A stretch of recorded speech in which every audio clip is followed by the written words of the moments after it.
손자나 플루타르크나 손자가 영웅이란 말은 안 썼지만 뛰어난 리더 또는 개인적으로 성공하는 사람 또는 개인의 꿈을 이루는 사람의 조건이 뭔가라는 부분에 대해서 제가 사실 우연히 발견을 했는데 손자가 말하는 바나 플루타르크가 말하는 바나 똑같더라고요. 우리가 동서양을 비교를 할 때는 항상 뭔가 차이점을 자꾸 찾고 싶어요. 야, 동양의 지혜의 본질은 이건데 서양의 지혜의 본질은 이건데 차이점이 아니라 동서양, 즉 전 지구를 통틀어서 가장 뛰어난 현자들이 꼽았던 영웅의 조건이 뭐냐 또는 인간의 조건이 뭐냐, 그것에 대해서 오늘 살펴보고자 합니다. 자, 먼저 오늘은 손자병법부터 시작해 보겠는데, 손자의 말 중에서 전에 이게 조사를 해봤어요. 이렇게 손자병법을 안 읽으셨어도 웬만큼 들은 건 다 있거든요. 그래서 손자병법 하면 생각나는 게 뭡니까? 그러면 저 그 책 안 읽어봤는데요 라고 대답하는 사람은 거의 없어요. 사실은 다 안 봤음에도 불구하고 뭔가 한마디는 합니다. 뭐 지피지기면 백전 불태 이런 말을 하는데 제일 좋아하는 구절이 뭡니까? 라고 그러니까 좀 리더분들한테 물어봤어요. 아무한테나 묻지 않고. 그랬더니 저도 사실 지피지기가 나올 줄 알았어요. 그랬더니 의외로 저게 나왔어요. 싸우지 않고 이기는 것이 최선의 승리다. 저도 깜짝 놀랐습니다. 근데 이거를 또 많은 사람한테 물으면 싸우지 않고 이기는 게 최선의 승리다. 뭐 같습니까? 그러면 뭐 한 대도 안 맞고 패는 거. 뭐 전쟁에 났는데 우리 편은 한 명도 안 다치고 그냥 깨끗하게 이기는 거. 투자는 한 푼도 안 했는데 한 100억 버는 거. 무슨 말인지 이해하시죠? 이렇게 생각을 해요. 그래서 이래서 절대 영웅이 못 돼요. 손자가 말하는 승리하는 사람도 못 돼요. 이런 도둑놈 씹어가지고 어떻게 뭐가 되겠어요. 그러면 손자가 싸우지 않고 이기는 게 최선의 승리라는 말을 왜 했느냐. 손자의 시대에 있어서 어떤 전략이 필요하고 어떤 전술이 필요한가라는 건데, 이것은 손자의 시대적 환경과 관련이 있습니다. 손자는 춘추 시대 말기를 살았는데 중국이 지금의 뭐 한 일개 성보다 그 정도로 막 수십 개 나라로 나눠져 있을 때예요. 그리고 좀 지나면 전국 시대가 되는데 전국 시대가 되면은 이제 천하 통일을 시도를 합니다. 손자는 선각자였기 때문에 이제 시대는 곧 천하 통일의 시대가 온다는 걸 예측했던 것 같아요. 그런데 저렇게 많은 나라들이 나눠져 있어요. 그리고 이게 다 비슷비슷해요. 그래서 손자의 딜레마가 뭐냐면, 자, 여기서 천하 통일을 하려면 일단 내가 옆에 나라를 하나 먹어서 힘이 2배가 돼야 다른 나라를 삼킬 수 있을 거 아니에요. 그래서 옆에 나라를 예를 들어 먹거나 공격을 했다고 쳐요. 그러면 자기 나라 군대에 최소한 반은 빠져나갔겠죠. 그러면 그 옆에 있는 나라는 바보냐고요.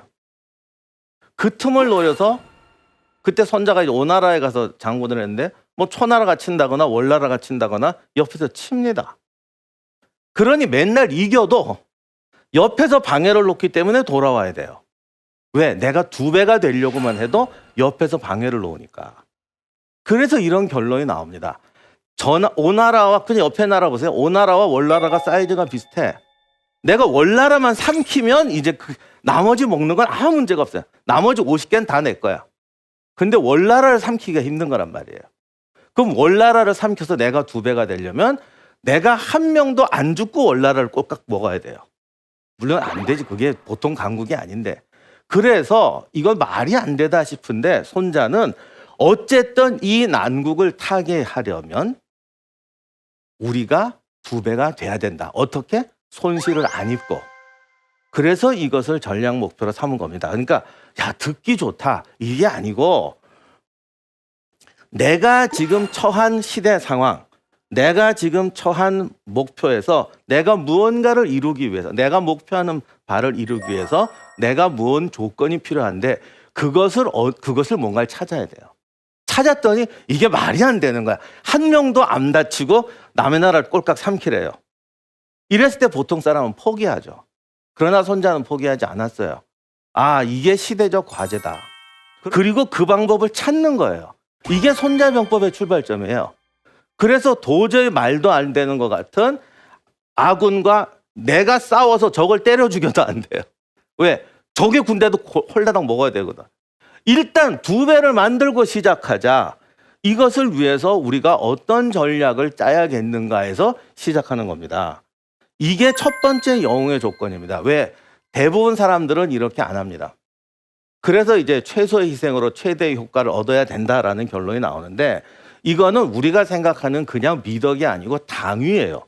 전술적 판단으로 보면 이게 통찰이에요. 최소의 희생으로 최대의 효과를 얻자. 이거 나쁜 말이라고 생각하는 분 있으세요? 다들 그냥 거기에 끄떡끄떡 이거 좋은 말이네. 그거는 미덕으로 이해한 거예요. 그건 통찰이 아니야. 그냥 정보지. 지금 내가 처한 현실에서 내 목표를 이루기 위해서는 이거를 달성해야 된다라고 선택하는 게 통찰이에요. 그래서 손자는 이것을 당위로 이해를 했죠. 보통 사람들은 왜 이걸 못하느냐? 보통 사람들은 나름 자기 목표가 있어요. 다. 그리고 뭔가 상황을 분석합니다. 분석하고 그다음 어떻게 하느냐? 손자처럼 당위를 찾지 않아요. 내가 이걸 하기 위해서는 말도 안 되는 얘기지만 남의 나라를 홀랑 먹어야 된다. 보통 이렇게 안 하죠. 그거 못해. 보통 사람은 분석을 한 다음에 자기가 할 수 있는 방법을 찾습니다.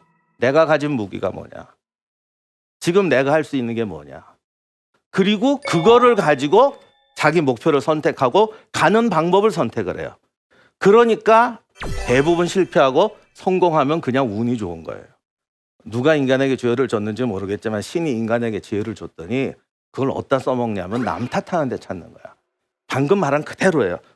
분석을 해요. 그리고는 자기가 할 수 있는 방법만 찾아요. 근데 저쪽으로 갈랬더니 이런 말도 안 되는 걸 하라고 그러잖아요. 그러면 자기가 못하는 이유를 갖다 넣어요. 당위를 가지고 방법을 찾는 사람이 역사의 승리자가 된다는 거예요. 이게 전쟁사에서뿐이 아니라 많은데 전쟁사에서 가장 극명하게 드러나는 게 독일의 케이스입니다. 근데 독일이 골치 아픈 게 정말 전통적인 유럽의 강호는 프랑스예요. 그리고 이쪽에 있는 러시아가 그때 여기까지 다 먹고 있었죠. 러시아가 아주 이게 또 보통 센 게 아니에요. 독일은 가운데 있는데 바다로 나가려면 영국이 막고 있어요. 육지로 가려면 다 막고 있어요. 근데 이제 독일의 또 문제가 자원이 없습니다. 뭔가 산업을 하거나 뭘 하려면 꼭 필요한 자원이 없어요. 그런데 이게 참 다행인지 불행인지 모르겠는데 아예 없으면 모르겠는데 옆에 있어요. 옆에 우크라이나에 다 있어요. 이 우크라이나가 정말 좋은데 식량, 전략 물자가 다 있어요. 이게 더 약오르죠. 그죠? 아예 없으면 모르겠는데 옆에 있단 말이에요. 그래서 독일 사람들은 어떻게 생각했냐면 저걸 어떻게든 먹자. 그래서 우크라이나를 먹자. 어떻게든지 먹으려고 그러는데 주변이 바본가. 너 우크라이나 치면 러시아 치고 프랑스 치고 영국 치고 다 친다고 협정을 맺어놨습니다.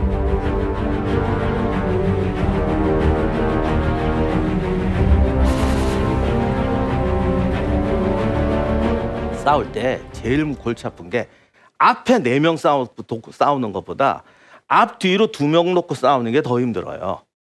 그래서 이 양면 전쟁이라는 건 적어도 10배의 전력이 필요합니다.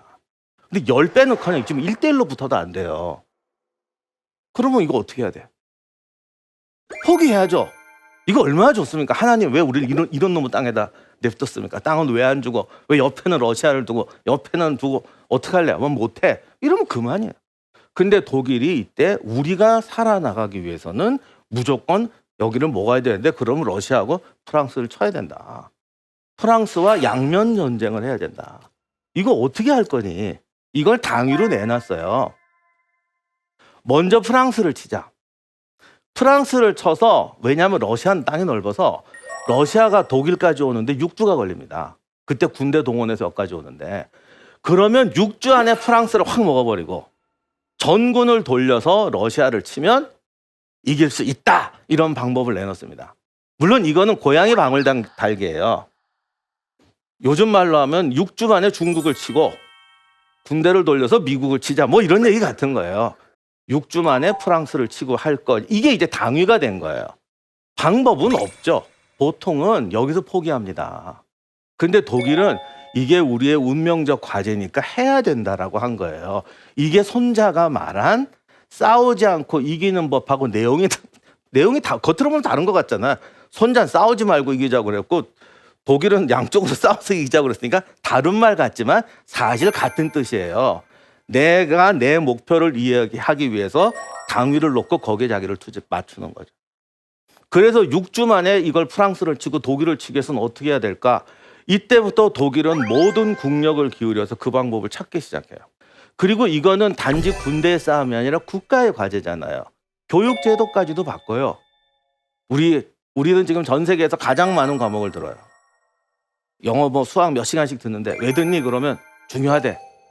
그럼 옆에 있는 저 학교 다닐 때 진짜 그랬어요. 수학 선생님이 중요하니까 이거 일주일에 10시간씩 해야 돼.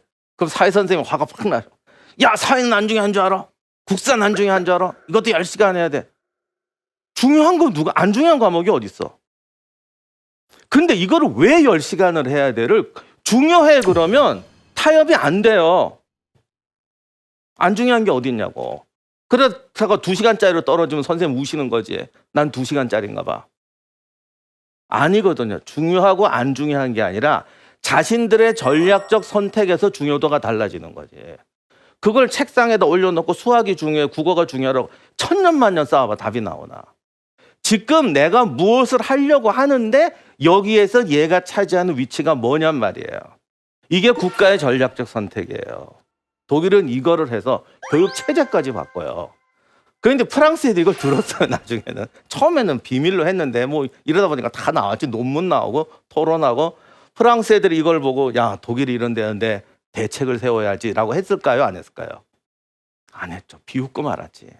뭐 우리를 6주 만에 패? 자들이 뭘 잘못 먹었나 보다 라고 생각하고 놀아요. 그래서 그냥 비웃고 놀았어요. 이게 말이 되냐고. 근데 이 아저씨들은 했거든.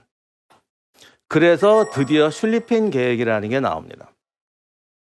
이게 뭐냐면 프랑스 국경을 그냥 치고 들어갈 수는 없으니까 군대를 우회해서 돌려서 저기 벨기에 쪽으로 돌려서 들어가자는 거예요.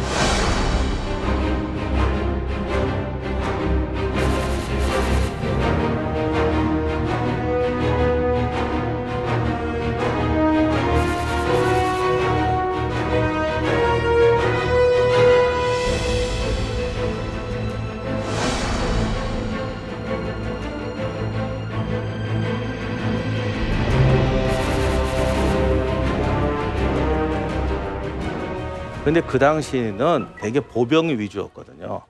그러다 보니까 저기를 이렇게 쓸고 지나가려니까 군대가 한두 명이라 백만 명, 200만 명이 필요해. 근데 군대가 자, 오늘부터 전쟁 시작한다. 이렇게 해서 전쟁할 수 없어요. 전쟁하려면 장비 모아서 준비하는 데만 해도 시간이 어마어마하게 걸립니다. 그럼 저기다가 100만 명을 벨기에 국경에 집결시키면 바보입니까? 다 알지. 지금처럼 인공위성은 없어서 지금처럼 모르지만 그래도 다 압니다. 그래서 말도 안 되잖아.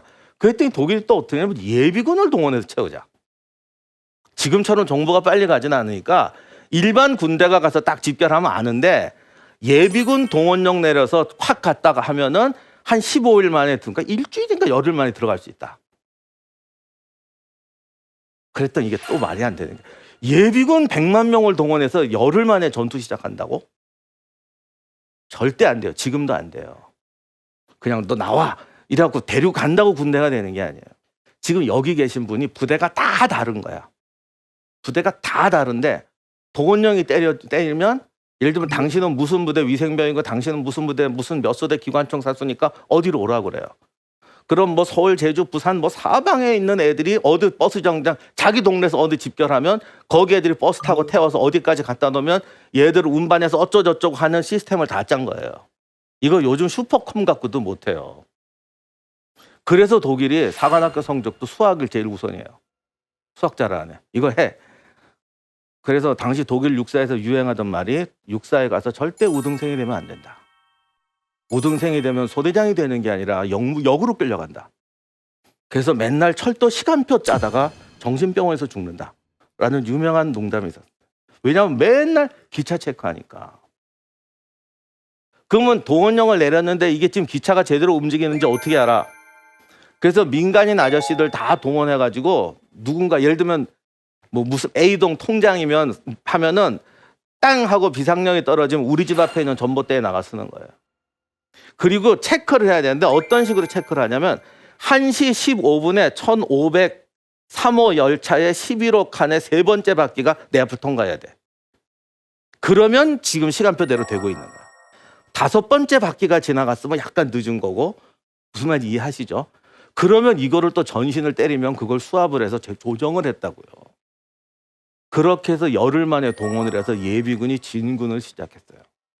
이게 그 유명한 슐핑 계획이에요. 거의 떨어질 뻔했는데 마지막에 이게 독일 지부가 몇 가지 실수를 하고, 너무 대담한 계획이다 보니까 이게 그러니까 병사들은 했는데 막상 시행하니까 위에 사령관이 간이 쫄아가지고 이렇게 뒤집어 씌우다가 실수를 해가지고 정말 극적으로 하루만 더 갔으면 파리가 함락되는 거였거든요. 하루만 먼저 갔으면. 근데 딱 가기 전에 하루를 중단 쉬어버려요. 파리에 있는 모든 승용차를 동원해갖고 버스에는 무기를 싣고 택시에는 병사를 치른다. 한 대에 7명씩 탄다. 정확히 7명씩 태워가지고 전선으로 수송을 했습니다. 그 택시가 지금도 보존이 돼 있더라고요. 보기엔 뻔때 나는데 여기다 7명 어떻게 탔는지 모르겠어요. 하여간 그래서 딱 하루 만에 프랑스군 방어선이 쳐지니까 지친 독일군이 패배하면서 실리팽 계획이 실패를 해요. 이때 성공했냐 실패했냐는 중요하지 않아요. 중요한 건 그렇게 해서 결국 독일이 1차 세계대전에서 실패했지만 독일이 땅이 딴 나라로 간 게 아니잖아요. 독일이 했던 목표, 싸우지 않고 이겨야 된다가 아니고 두 나라와 동시 전쟁을 해야 하고 프랑스를 6주 만에 함락시켜야 된다는 절대 명제는 없어지지 않았어요. 그대로 있는 거죠. 그래서 독일은 단지 전쟁을 준비한 게 아니라 이 말도 안 되는 6주 전쟁을 또 하기 위해서 준비를 합니다.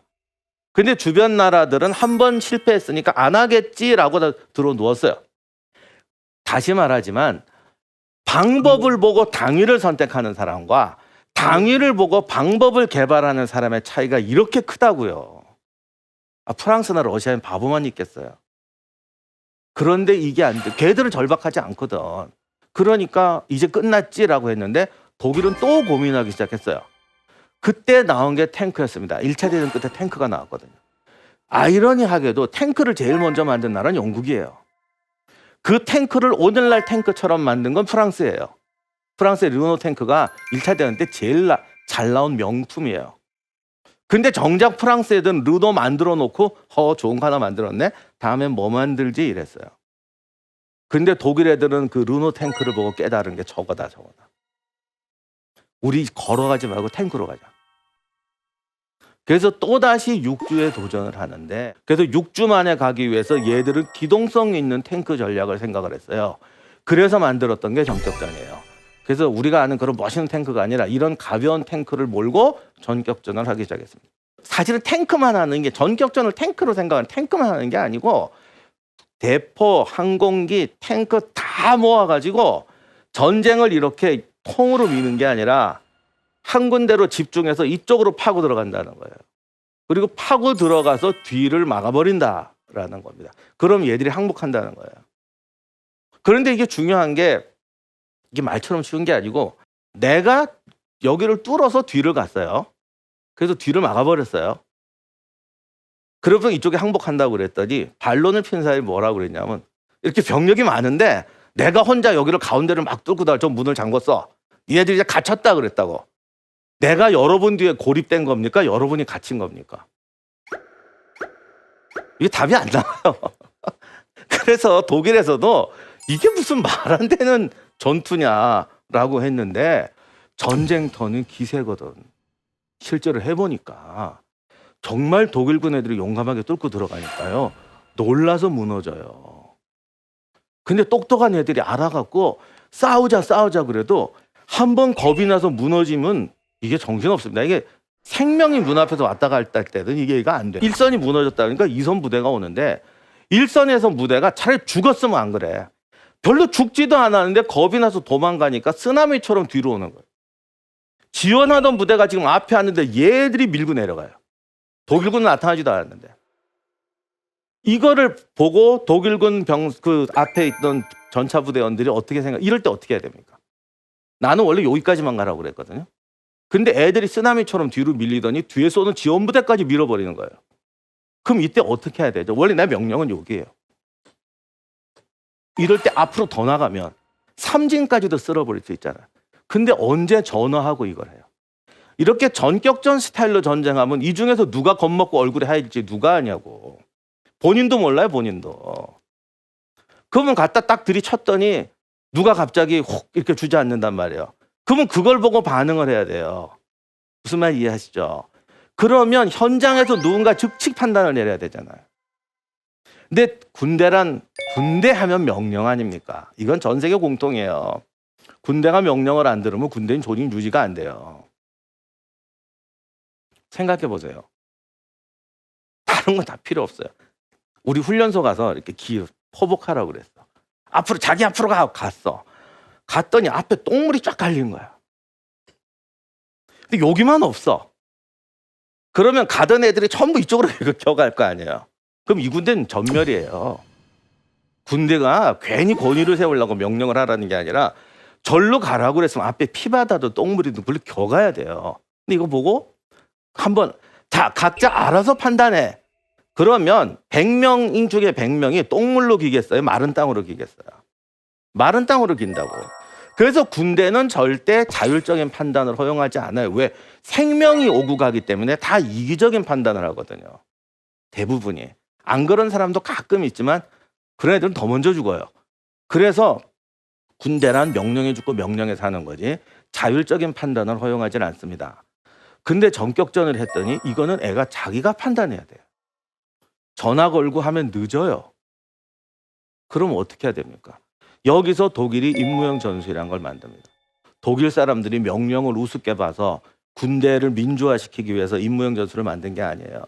내가 이걸 하려다 보니까 결정적인 장애에 부딪혔는데 전격전을 할 때는 임기응변이 필요한 거예요. 이걸 어떻게 할 거냐? 할 수 없다. 애들이 현장에서 판단하게 하자. 독일 군대 애도 불만이 많습니다. 이거 어떻게 말이 되니?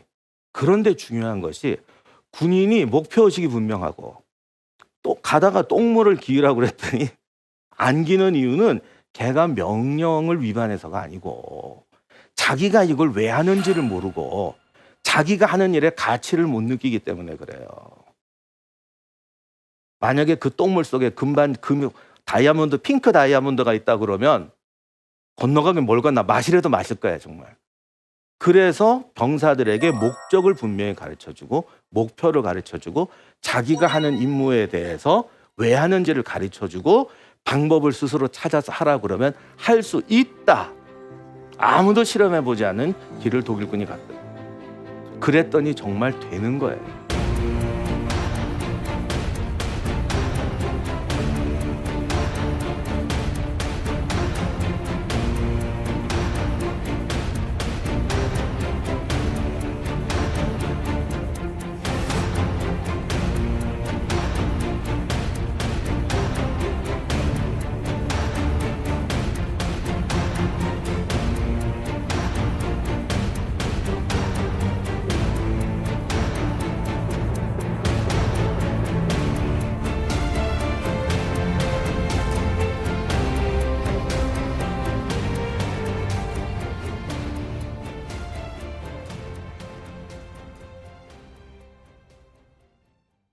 진짜 영웅은 신의 아들로 태어난 사람이 아니라 열악한 환경에서 태어나서 살아서 영웅이 되고, 다시 말하면 저게 손자가 말한 대로 자기 삶에서 필요한 당위의 목적을 찾고 그 목적을 실현하기 위해서 자기가 방법을 찾고 그 방법이 남이 안 쓴 방법이고 가능성 없어 보이는 방법이고 굉장히 말 같지 않은 방법으로 보일지라도 내가 이것이 내 인생의 목표이고 이것이 시대의 변화의 정당한 목표니까 해야겠다고 도전하는 사람, 그런 사람이 살아서 영웅이 되고 죽어서는 신의 아들로 불리워진다는 겁니다. 할 수 있는 방법을 보고 목표를 선택하는 사람이 아니라 내 목표를 보고 내 방법을 창조하는 사람이다. 잊지 마시기를 바랍니다. 그리고 제가 맹세코 얘기하는데 이것을 실천하는 사람은 분명히 신의 아들이 될 수 있습니다. 이상으로 오늘 강연을 마치도록 하겠습니다. 네, 저는 또 이제 답변을 들었을 때 이런 생각을 또 해봤어요. 임무형 전술 참 좋은 전술인 것 같은데, 그러면 이런 전술을 기업이나 정치에 한번 적용해 보면 어떨까? 어떻게 생각하세요, 매튜님? 네. 실제로 이게 적용하려다가 실패한 케이스가 더 많습니다. 왜냐하면 임무형 전술을 잘못하면 책임 회피성이 돼요. 자, 내가 너한테 매장 이거 맡길게. 네가 다 책임져. 그리고 대장은 노는 거예요. 그러면 밑에 사람은 열심히 하나요? 대강 하다가 책임을 절로 떠넘기려고 그래요. 더 나빠지는 경우가 대부분이에요. 그래서 임무형 전술은 첫째, 야망이 있어야 돼요. 그리고 그 야망을 살려준다는 공감대가 대장과 부하 간에 있어야 돼요. 그리고 그 공감대에서 이 원칙을 지켜야 돼요.